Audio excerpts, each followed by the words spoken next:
pataas ang nagiging performance ni Renz Abando sa team ng Anyang at mas lalo pang nagiging solid ang kanilang team. Kaya nilang makabalik at makahabol sa score kahit na malaki-laki ang lamang ng kanilang kalaban. Heto na nga at mukhang pipigain na ng coach ng Anyang itong si Abando. Magkasunod na laro na ibababad itong si Renz at sa nakikita natin susulitin ng Anyang ang bayad dito kay Lakay. Magiging mahaba na naman ang playing time sa susunod nilang laro dahil may lakas nga rin talaga ang playing style ng isang Renz Abando. Aminado nga rin ng ilang mga Korean basketball analyst na meron nga talagang depensa si Renz Abando, isa sa kalakasan ng kanyang laro. Nang hihinaya nga lang tayo ng konti sa game ng Anyang laban sa team ng Seoul Samsung Thunders at hindi nila nakuha ang panalo at maganda ang laro ni Renz Abando. Isa sanang solid na marka ang naiwan ni Lakay sa game na ito kagaya ng nagawa niya laban sa team ni na Arvin Tolentino na Seoul SK Knights. Maganda ang kanyang naging performance tapos nakuha pa nila ang panalo. Parehasan lamang ang mga teams, dikitan sila sa standings. Wala pa yung talagang nakakalamang ng malaki pero kita naman yung pinakakulelat at ito nga ay ang mga teams ng Hyundai Mobis at Korea Gas Pegasus. Dahil sa magandang performance ni Renz Abando ay medyo tahimik ngayon itong si Bakpedi tungkol nga sa mga negatibong komento kay Renz Abando at ang kanyang naging post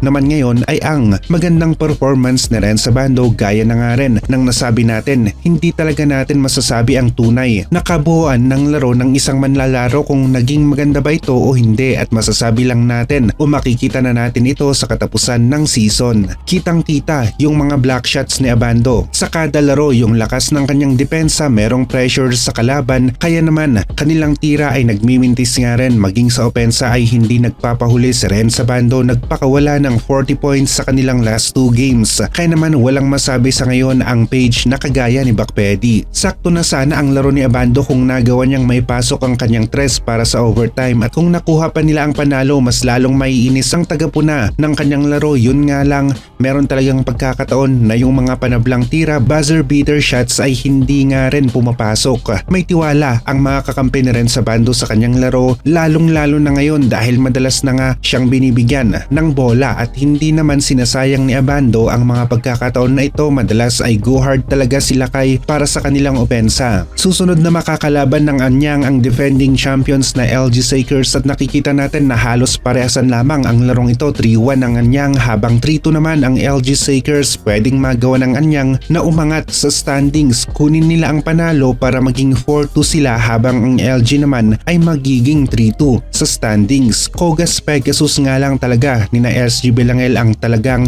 kitang-kita na nahihirapan. 0-4 sila sa standings at kapag ganito ang standings ng isang team ay sila talaga ang lumalabas na dihado at madalas nagtutuloy-tuloy pa ito sa buong season. Mukhang hindi ganun kalakas ang team ng Kogas ngayon. Pwede rin naman na bumaba pa ang rank ng Anyang sa standings kung nagawa naman ni na Carl Tamayo na manalo sa kanilang laro. Ito ang unang pagkakataon na maglalaro nga ang team ng Anyang at ng LG Sakers kaya naman isang magandang laban ang mapapanood natin. Magkakasubukan ang dalawang teams at malalaman natin kung may palagba ang Anyang laban sa isang champion team, pinakamalakas sa kasalukuyan. At ito nga ay ang team ng LG Sakers. Parehong kompleto ang lineup ng dalawang teams, walang injured, nasa 100% pareho kaya walang magiging rason sa game na ito. Ang panalo ay panalo at ang talo ay talo. Positive o maganda ang karamihan sa komento ngayon kay Renz Abando. Dulot na rin ang kanyang magandang performance at mas gaganda pa ito kapag naging solid na naman ang performance ni Abando tapos nakuha pa nila ang panalo. Sa ngayon nga ay si Carl Tamayo ang isa sa magandang stats dito sa KBL sa hanay ng Asian Quota players pero unti-unti namang nakakahabol sila kay at magpapatuloy pa ang kanyang magandang laro kung gugustuhin niya dahil ipinakita naman ni Abando na kaya talaga niya na magkaroon ng sunod-sunod na magandang performance. Ang tanong na lamang ay kung magiging consistent nga ba siya.